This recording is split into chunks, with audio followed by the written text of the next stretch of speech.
live, gotta breathe, gotta eat, gotta dar la vuelta. All right, pues episode number 9, Hugo de la Cruz, Victor Hugo de la Cruz, Da la Vuelta y Vive. We're going to have a wonderful show here today for you. This is our new edition of Da la Vuelta y Vive. It's actually Turn Around and Live. Básicamente, really what we're saying is, you know what?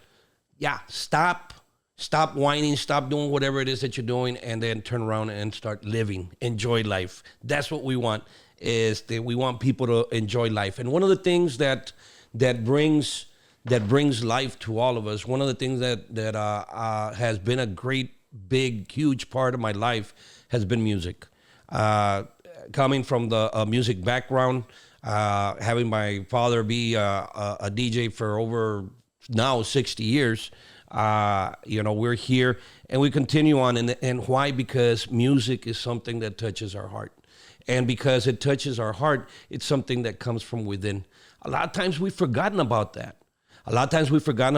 And I think that we don't have enough of this when we talk with artists, with up and coming artists, with artists that have been doing it for such a long time. Some have forgotten the spirituality of music. And so today we have a guest. It's my first guest that we have for this type of setting for us in Da la Vuelta y Vive. We have Alyssa T. I'm going to call her like that, Alyssa T. I'm going to ask her what the T is for. Alyssa, thank you so much for being here with us today. Thank you so much for allowing me to come and share my stuff with you. All right. So what's the T for? Let's start off with that. It's pretty simple. It's just my last name is Torres. I just didn't feel right putting the full last name. I wanted something a little more versatile, so I was like Alyssa T. Alyssa T. That sounds a lot And better. make people just wonder what the T's for, right? Yeah. All right. Like you could say tengo ganas, right? Alyssa, tengo ganas. Yes. Something like that. But so Alyssa, tell me, so I listened to your music, okay? And I heard a couple of your songs, right? Your genre is obviously on the Tejano side, but I did hear a little difference between both songs, and so right off the bat, I'm gonna go in and Victor, I think it's time that we can maybe play one of her songs. The one that really caught my ear was Lastima. Yeah. Yeah. Okay. So tell us a little bit about Lastima. Yeah, so Lastima just started off as a random project.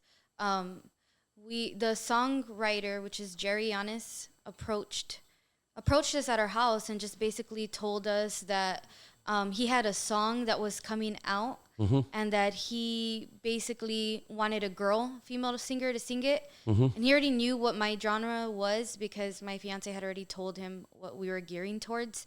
But he mentioned the project to us, and then he said, I'll get back to you. Let me go ahead and ask her.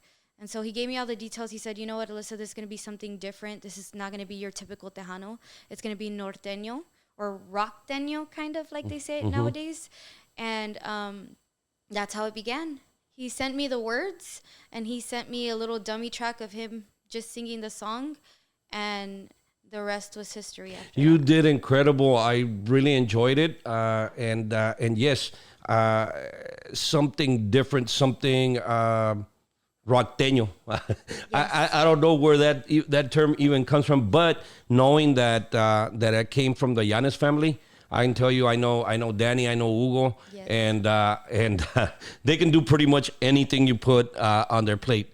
Not to mention, there's a lot of musicians that come from that group right there. If you really think about it, you got Frankie Caballero, that comes out from there. I mean, one of the best accordions to come out of the valley. To come out of the Tejano genre, so all of these people come from the same group, and so for this song that you did. Now, tell me what calls you to this song. The name of it right away, it says Lastima. So what called you onto the words? Because obviously you didn't say, no, I'm just gonna sing it. You have to kind of feel it, no?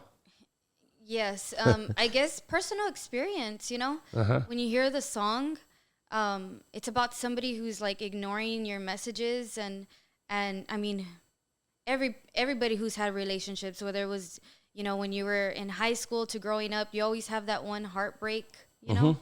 And so when I heard this song, I was like, this is gonna hit people's head and heart. Like this is something really, really, really good.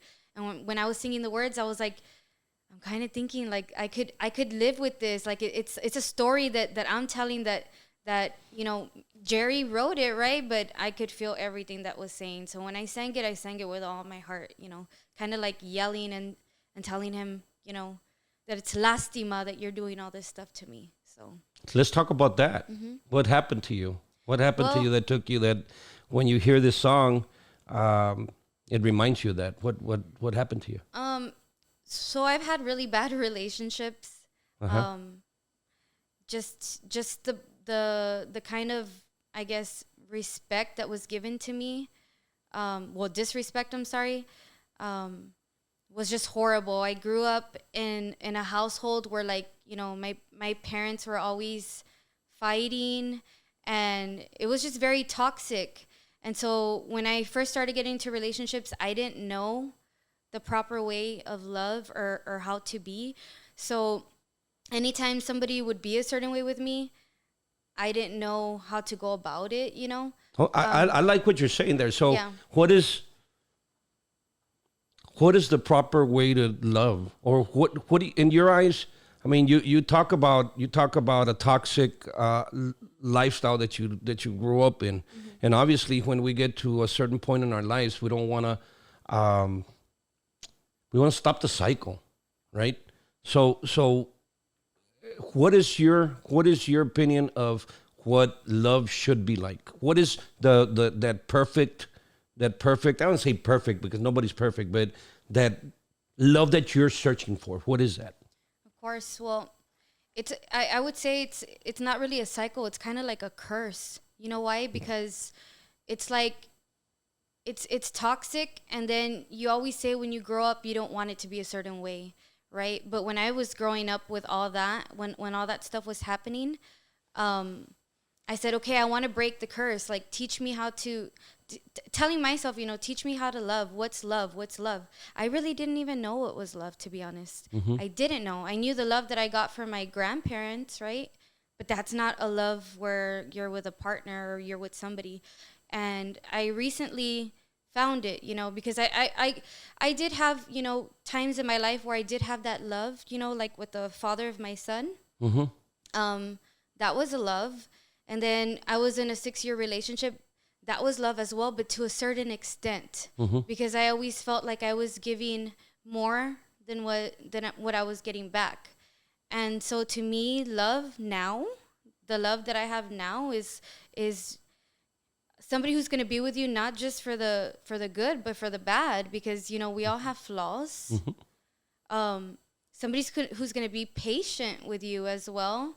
Somebody who's going to, do things just because and not because they're told to do it, and just somebody who sees the same views as you, might not always agree with a lot of the things, but somebody who just embraces you as a person and who takes the time to try to get to know you. I think that's love right there. Alisa T is telling whoever, Lastima. So we're going to go and listen to that. Todo daría hasta el alma por tus besos y caricias, una cama de amor y tus sonrisas, esas noches platicando tú y yo. Pero la vida decidió de yo perderte al destino y nunca más poder verte, mi cariño. A Dios le ruego que te olvide mi amor.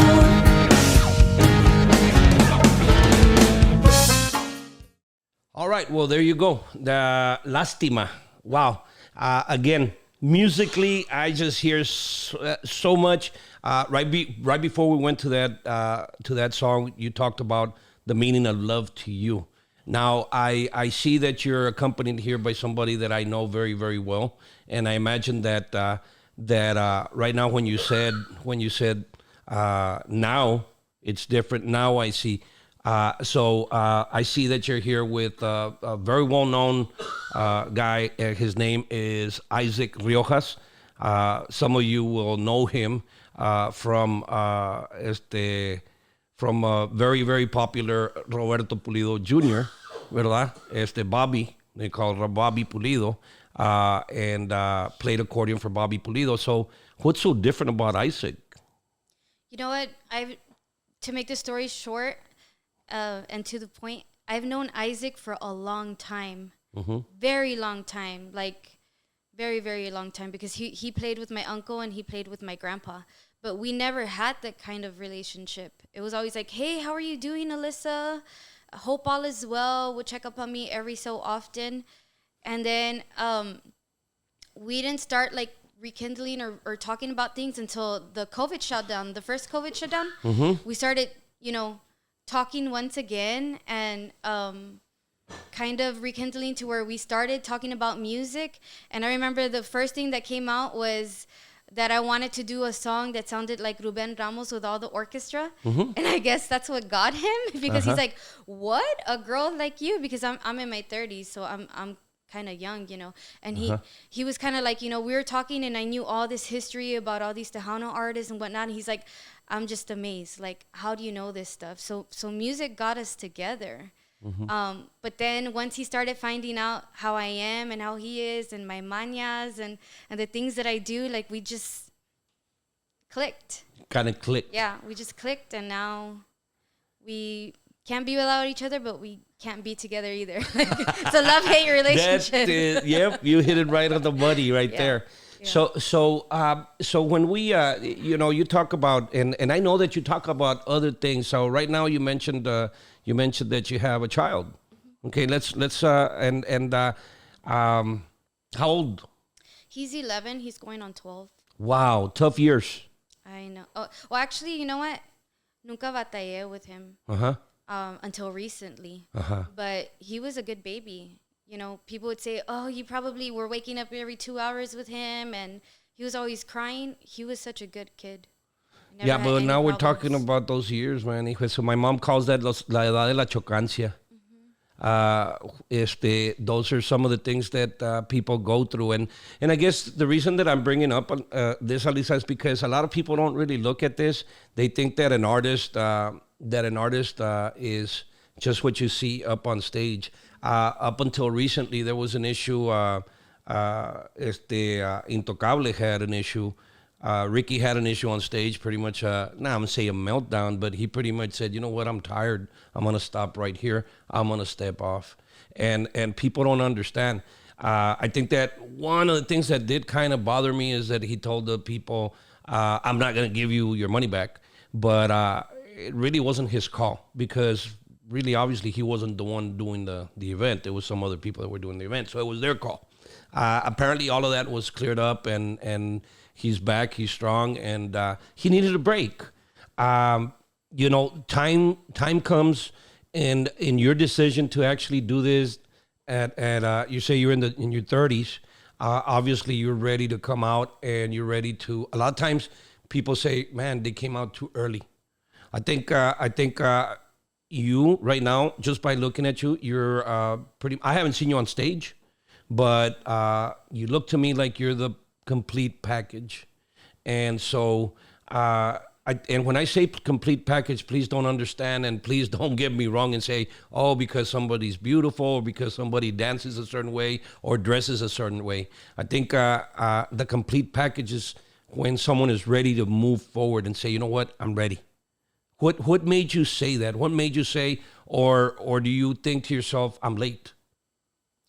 Well, to be honest, and bringing up the whole thing that you brought up with Intocable, I just want to add mental illness, okay? Because that's something big. I suffered for that for many years, and I would kind of push it aside as no, there's nothing wrong with me. I'm not depressed or anything like that. But I really was. I was really depressed. I went through my days before I had met Isaac, where I suffered with great depression and anxiety. And now it's passed on to my child now. And with that, that's why I hadn't done music for a while. because I was so concerned with what people would think of me all the time, Yeah. or how people would critique me.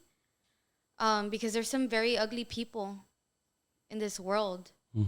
And no matter what I would do, I would post something, or I would go out and it's like, oh, look at how she was dressed. Or, you know, she might not look like she's humble without even getting to know me, you know? And I was scared. I would tell Isaac, like, I'm scared of me doing the music and nobody's going to accept me, or people aren't going to be willing to see the work that I put into it. And so I didn't know. I didn't know when was going to be the right time. So what are some of the symptoms that you went through? Some of the things that you could visually see? Because I'm telling you, I'm going through the same thing right now. And as a matter of fact, my daughter, and I'm going to announce it, my daughter, I talked to her a while ago. She wants to do a show with me.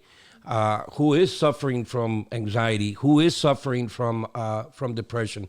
And these are real things. And the thing is, Alisa, that I want to know from you, and I'm going to ask you directly because it's important for me, for somebody to have somebody that's sitting here with me that has been through these things. How are you going to take that, and even living it now with your child, how are you going to take that and bring it into your music? Because that is what we need. We need reality. What is it that Alyssa T is ready to do? Yeah, well, that's what's good about me doing the music and me getting to do all these interviews and talking to all these people. And that's why I'm glad that you're giving me this platform to talk, because, like I said, mental illness is real. It's really real. And knowing what it did to me and how I overcame it, I would drink a lot. Heavily. I wasn't into the drugs or anything like that, but I drank a lot heavily. It got to the point where I was having massive panic attacks, couldn't sleep. I gained weight, okay? I gained maybe a total of 50 pounds. I've already lost 30 right now, right? But it affected my whole life. I didn't know my worth. And I see a lot of these new artists, and sometimes the things that they post, where they're like, you know, people aren't accepting me, or people are bullying, and I do see the bullying happening in the industry, and I get so mad. I'm so passionate about that, because I would tell Isaac a lot. I would bring it up, like, there's no reason for people to be bullying. So whenever I see an artist or I see somebody new coming in, it's like, hey, welcome to the music industry. Let me know if you need help. Like, I'm sharing their videos, constantly letting them know that I'm here, that they're one of my musical sisters or brothers. I've always been that humble type of person, you know? And I feel like with this new platform that I gained with the whole music and stuff, that's something that I never want to change. The fact that I'm always going to be a positive person.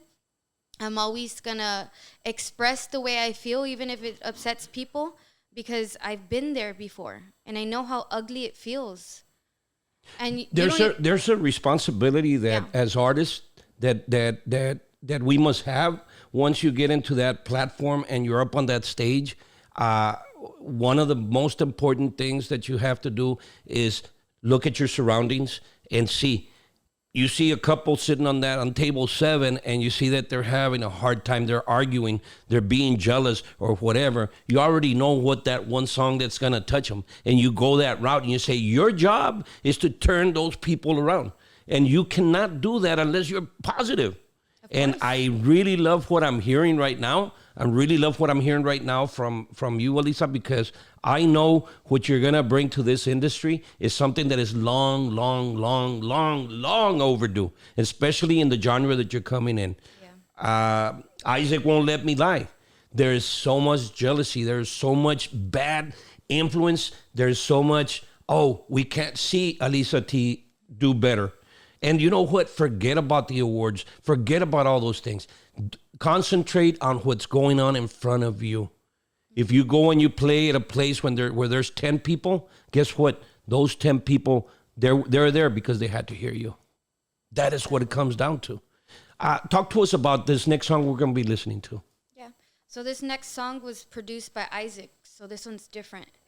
This has more of the Tejano feel. Okay. So different from the rockteño. Has more of the Tejano feel with the sonidera. So kind of like, Ángeles Azules type, but we still wanted to keep it Tejano. Okay. So the accordion's not going to sound like a sonidera, right? It sounds more Tejano. And with the horn sections, because remember when I first started talking to him again, I said I wanted to do something that sounded like Ruben Ramos.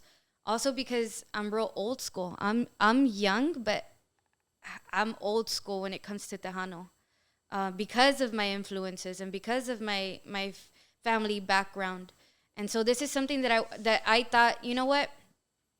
I don't want to just do stuff for the middle-aged people. I want to do stuff for the old people as well. And I said, think about it, Alyssa. And I always talk to myself. Even my son, he'll catch me. He's like, who are you talking to? I'm like, I'm talking to myself.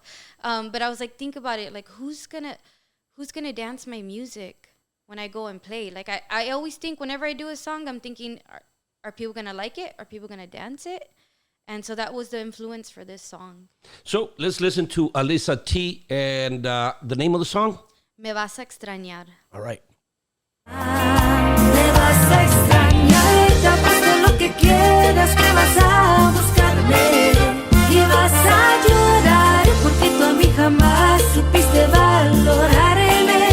Te vas a acordar de todas nuestras travesuras, todo será muy tarde. Me vas a extrañar porque un amor como este no fácil se olvida y nadie sabrá. Okay, so we come back and wow, let me, time flies, but I will tell you this, Alisa. I'm going to take the opportunity. I really never do this, but I really like what I'm hearing. I'm going to, I don't know if you know Henry Peña. Henry Peña is, you talk about old school. He's an old school DJ from San Antonio. I'm going to reach out to him and see if he can open his doors to you so that you can get out there. He had a show or has a show that is an oldies show. And what he does is he goes and he looks for what they call the old garage bands. And you can imagine in San Antonio, there was a whole bunch of them, Latin Breed, Sonny Osuna, you name it. And all these names, you look at you, yes, you look young, but you kind of go, yeah, I know. So bottom line, I think you would fall right into place with Henry Peña. They call him Mr. Pepsi. And so I'm going to make a phone call to him. I'll be making some phone calls to some people. I really like the idea that you're coming and the attitude that you have. I think that coming out and speaking freely of what you've spoken, I'm just going to give you a little bit of time to talk about what it is, the triumph of Alisa T coming from depression, coming from all these things, and still going through some issues. What is Alisa T ready to do for the listener, for your fans, which I can guarantee you're going to have a whole bunch? Yeah. This is really crazy, but I was thinking, because I'm real into podcasts. And Isaac will tell you, I have every time I'm getting dressed or I'm doing something, I'm listening to a podcast. My mind is going 100 miles per hour. I probably have ADHD and I probably was never diagnosed with it. But I want to give back to the community. And so one of my biggest dreams is helping out others. That's what I always do anyways. Sometimes people get mad at me because they say, you do too much for people, and what do they do for you? But it's like I always say, I'm not expecting anything back for myself. As long as I know that I helped somebody, and I have a story about that. There was somebody that I didn't even know that was on Facebook putting that he wanted to commit suicide, and that he was not meant to live in this world because his daughter didn't want to talk to him anymore. And I didn't know this guy whatsoever. I didn't know him at all, but something told me I need to contact him and find out where he's at. And I asked him to send me his location, and I tried my best to get there on time in McAllen. I was in Alamo at that time, to drive all the way to McAllen. And as soon as I got to the location, he didn't even know I was going to show up. He was already like about to do something. I don't know what he was going to do. I just went and gave him a hug. That's it. I just held him tight for a good 5 minutes while he talked and while he cried and let out everything.